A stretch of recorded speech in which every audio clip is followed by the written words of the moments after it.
एक साहूकार और एक साहूकारनी थे। वह धर्म और पुण्य को नहीं मानते थे।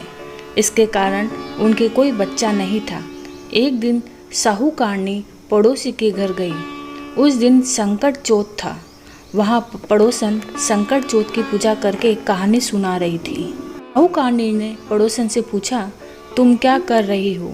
तब पड़ोसन बोली कि आज चौथ का व्रत है, इसलिए कहानी सुना रही हूँ। तब साहूकारनी बोली, चौथ के व्रत करने से क्या होता है? तब पड़ोसन बोली, इसे करने से अन्न, धन, सुहाग, पुत्र सब मिलता है। तब साहूकारनी ने कहा, यदि मेरा गर्भ रह जाए तो मैं 1.25 सेर तिलकुट करूँगी और चौथ का व्रत करूँगी। श्री गणेश भगवान की कृपा से साहूकारनी के गर्भ रह गया तो वह बोली कि मेरे लड़का हो जाए तो मैं 2.5 सेर तिलकुट करूँगी। कुछ दिन बाद उसके लड़का हुआ तो वह बोली कि हे चौथ भगवान, मेरे बेटे का विवाह हो जाएगा तो 5.25 सेर का तिलकुट करूँगी। कुछ वर्षों बाद उसके बेटे का विवाह तय हो गया। उसका बेटा विवाह करने चला गया, लेकिन उस साहूकारनी ने तिलकुट नहीं किया। इस कारण से चौथ देव क्रोधित हो गए और उन्होंने फेरों से उसके बेटे को उठाकर पीपल के पेड़ पर बिठा दिया। सभी वर को खोजने लगे पर वो नहीं मिला। हताश होकर, उदास होकर सारे लोग अपने घर लौट गए।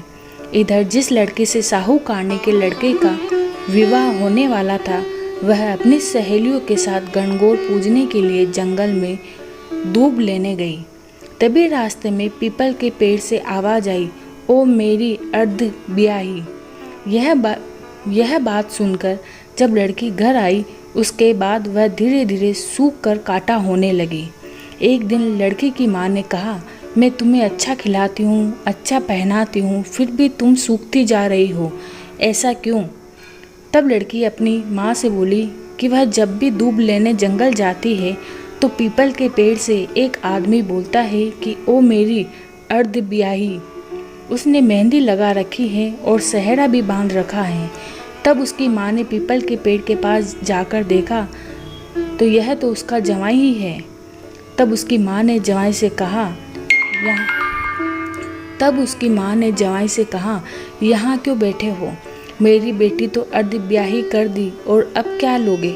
साहूकारनी का बेटा बोला, मेरी माँ ने चौथ का तिलकुट बोला था लेकिन नहीं किया, इसलिए चौथ माता ने नाराज होकर यहाँ बैठा दिया। यह सुनकर उस लड़की की माँ साहूकारनी के घर गई और उससे पूछा कि तुमने संकट चौथ का कुछ बोला है क्या? तब साहूकारनी बोली, तिलकुट बोला था। उसके बाद साहूकारनी बोली, मेरा बेटा घर आ जाए तो 2.5 मन का तिलकुट करूँगी। इससे श्री गणेश भगवान प्रसन्न हो गए और उसके बेटे को फेरों में लाकर बैठा दिया। बेटे का विवाह धूमधाम से हो गया। जब साहूकारनी के बेटा एवं बहू घर आ गए तब साहूकारनी ने 2.5 मन तिलकुट किया और बोली, हे चौथ देव, आपके आशीर्वाद से मेरे बेटा बहू घर आए हैं, जिससे मैं हमेशा तिलकुट करके व्रत करूँगी। इसके बाद सारे नगरवासियों ने तिलकुट के साथ संकट व्रत करना प्रारंभ कर दिया। हे संकट चौथ, जिस तरह साहूकारनी को बेटे बहू से मिलवाया, वैसे ही हम सबको मिलवाना। इस कथा को कहने और सुनने वालों का भला करना। बोलो संकट चौथ की जय। श्री गणेश देव की जय।